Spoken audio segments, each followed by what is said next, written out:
Assalamualaikum warahmatullahi wabarakatuh. Alhamdulillah, wassalatu wassalamu ala Muhammadin wa ba'du. Saya ingin menyampaikan 3 kisah nyata sebagai bahan renungan dalam menyikapi perbedaan pendapat, wabil khusus perbedaan Idul Adha. Kisah pertama, Kiai Haji Idham Khalid, seorang tokoh NU di zamannya, pernah satu kapal dengan Buya Hamka menuju Tanah Suci Mekah untuk berhaji. Ketika Idham Khalid memimpin sholat pada rakaat kedua, beliau tidak berkunut subuh. Padahal di kalangan NU, kunut subuh seperti suatu kewajiban. Semua makmun mengikutinya dengan patuh. Seusai sholat, Buya Hamka bertanya, "Mengapa Pak Kiai tidak membaca kunut?" "Saya tidak membaca doa kunut karena yang menjadi makmum adalah Buya Hamka. Saya tak mau memaksa orang yang tak berkunut agar ikut berkunut," jawab Pak Kiai. Hari kedua, Buya Hamka yang mengimami sholat subuh berjamaah. Di rakaat kedua, mendadak Buya Hamka mengangkat kedua tangannya. Beliau membaca doa kunut subuh yang panjang dan fasih.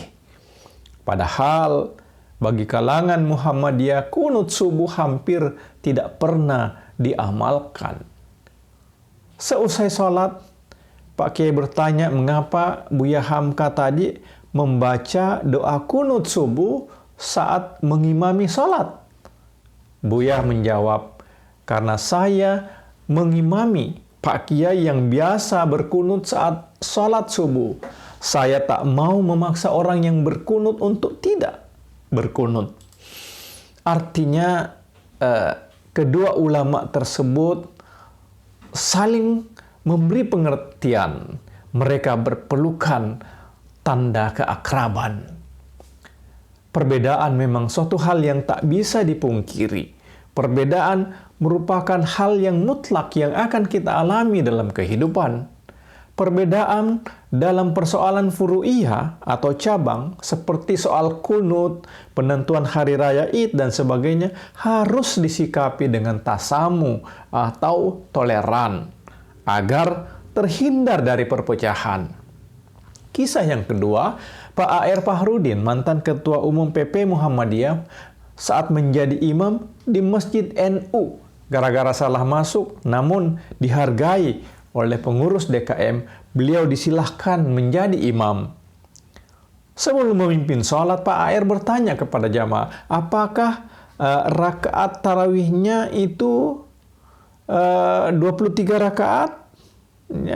Ya, betul, 23 rakaat. Ya. Pak A.R. kemudian memimpin sholat, mengimami sholat tarawih dengan tumak nina, menikmati setiap rukun dan pembacaan ayat-ayat Al-Quran secara tartil. Selesai 8 rakaat yang waktunya lebih lama dari yang 23 rakaat, Pak A.R. bertanya, mau yang 23 rakaat atau dilanjutkan witir? Serempak jamaah menjawab, witir saja Pak. Itulah guru-guru bangsa, pemimpin umat. Mereka komit meneladani Rasulullah dalam menyikapi perbedaan. Rasulullah sangat-sangat ahsan menyikapi perbedaan di kalangan sahabat-sahabat beliau. Kisah yang ketiga, suatu ketika Rasulullah melakukan perjalanan menuju perkampungan Bani Quraisyah. Beliau bersabda, jangan ada di antara kalian yang salat kecuali di perkampungan Bani Quraisyah. Apa yang terjadi kemudian? Waktu salat asar sudah masuk, pasukan belum sampai di perkampungan Bani Quraisyah. Maka sebagian sahabat salat karena mereka memahami spirit ucapan beliau yang menghendaki agar mereka berjalan lebih cepat supaya tiba di perkampungan Bani Quraisyah sebelum waktu asar lewat. Sahabat yang lain tidak sholat asar kecuali setelah sampai di perkampungan Bani Quraisyah. Sementara waktu Isya sudah masuk. Menyikapi dua perbedaan itu, Nabi SAW tak menyalahkan mereka, tidak menyalahkan siapa-siapa. Beliau menghormati perbedaan itu.